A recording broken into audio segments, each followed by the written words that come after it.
Last month എൻ്റെ birthday ആയിരുന്നു. എന്തായാലും കഷ്ടപ്പെട്ട ഒരു 3 പതിറ്റാണ്ട് ഞാനിവിടെ ജീവിച്ചതല്ലേ എന്ന് വെച്ചിട്ട് ഞാൻ കുറച്ചധികം സാധനങ്ങൾ എനിക്ക് ഗിഫ്റ്റ് ചെയ്തു. ഏകദേശം ഒരു ഉദ്ദേശിച്ചത് ഒരു 30 സാധനങ്ങൾ എനിക്ക് ഗിഫ്റ്റ് ചെയ്യണമെന്നാണ്. പക്ഷെ ഞാൻ വാങ്ങി വന്നപ്പോൾ അതിലും കൂടുതലായി. അപ്പം ഞാൻ എൻ്റെ തന്നെ ബർത്ത്ഡേക്ക് ഗിഫ്റ്റ് ചെയ്ത കുറച്ച് സാധനങ്ങൾ കാണിച്ചു തരാം. ഫസ്റ്റ് നമ്മുടെ വിക്ടോറിയ സീക്രട്ടിന് ഞാൻ കുറച്ച് മിസ്റ്റാണ് വാങ്ങിയത്. കുറച്ചല്ല, ആകെ 2 മിസ്റ്റ്.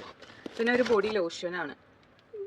ഇത് 3 വാങ്ങിയത്. ചാറ്റ്ജിപിറ്റിയോട് ചോദിച്ചിട്ടൊക്കെയാണ് ഞാൻ വാങ്ങിയത്. എനിക്ക് എന്തെങ്കിലുമൊക്കെ വാങ്ങണമായിരുന്നു, പക്ഷെ എനിക്ക് വലിയ ഐഡിയ ഒന്നും ഉണ്ടായിരുന്നില്ല. അപ്പം ഞാൻ എൻ്റെ ഇഷ്ടങ്ങളൊക്കെ നമ്മുടെ ചാറ്റ്ജിപിറ്റിയോട് പറയുന്നു, ചാറ്റ്ജിപിറ്റി എനിക്ക് പറഞ്ഞതാണ് ബേ വെനില. ഇത് ഇങ്ങനെ എന്താ പറയുക, കുത്തി തെറിച്ച് വരുന്ന ഒരു സ്മെല്ലൊന്നല്ല, ഒരു ഒരു ഒരു കാമായിട്ടുള്ള സ്മെല്ലാണ്. പക്ഷേ എനിക്കിതിലും ഇഷ്ടമായത് നമ്മുടെ വിക്ടോറിയ സീക്രട്ടിൻ്റെ വെൽവെറ്റ് പെറ്റലാണ്. ഇതാണ് എൻ്റെ ഇഷ്ടത്തോട് കുറച്ചും കൂടി അടുത്ത് നിൽക്കുന്നത്. ഇതിങ്ങനെ നല്ല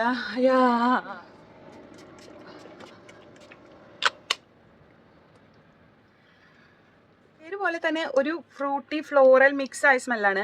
നല്ലൊരു സ്മെല്ലാണ്. വിക്ടോറിയ സീക്രട്ടിൻ്റെ ഏതെങ്കിലും നല്ലൊരു മിസ്റ്റ് നോക്കി നടക്കണവരാ നിങ്ങളെന്ന് വെച്ചാൽ I would definitely recommend this. പോയി വാങ്ങിക്കോ.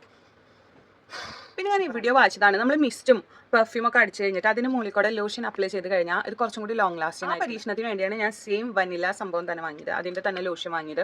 പക്ഷെ പരീക്ഷിച്ചിട്ടില്ല ഇതുവരെ. എൻ്റെ ഹൈലൈറ്റ് എന്താണെന്ന് വെച്ച് കഴിഞ്ഞാൽ ഇത് 3 കൂടെ എനിക്ക് ഒരു 28 പൗണ്ട്സോ സംതിങ് ആയിട്ടുള്ളൂ. ഇത് ഒരെണ്ണത്തിന് 20 പൗണ്ട്സ് വരുന്നിടത്താണ് ഇത് എനിക്ക് 3 എണ്ണം ആ റേറ്റിന് കിട്ടിയത്. കാരണം there was an offer going on their website.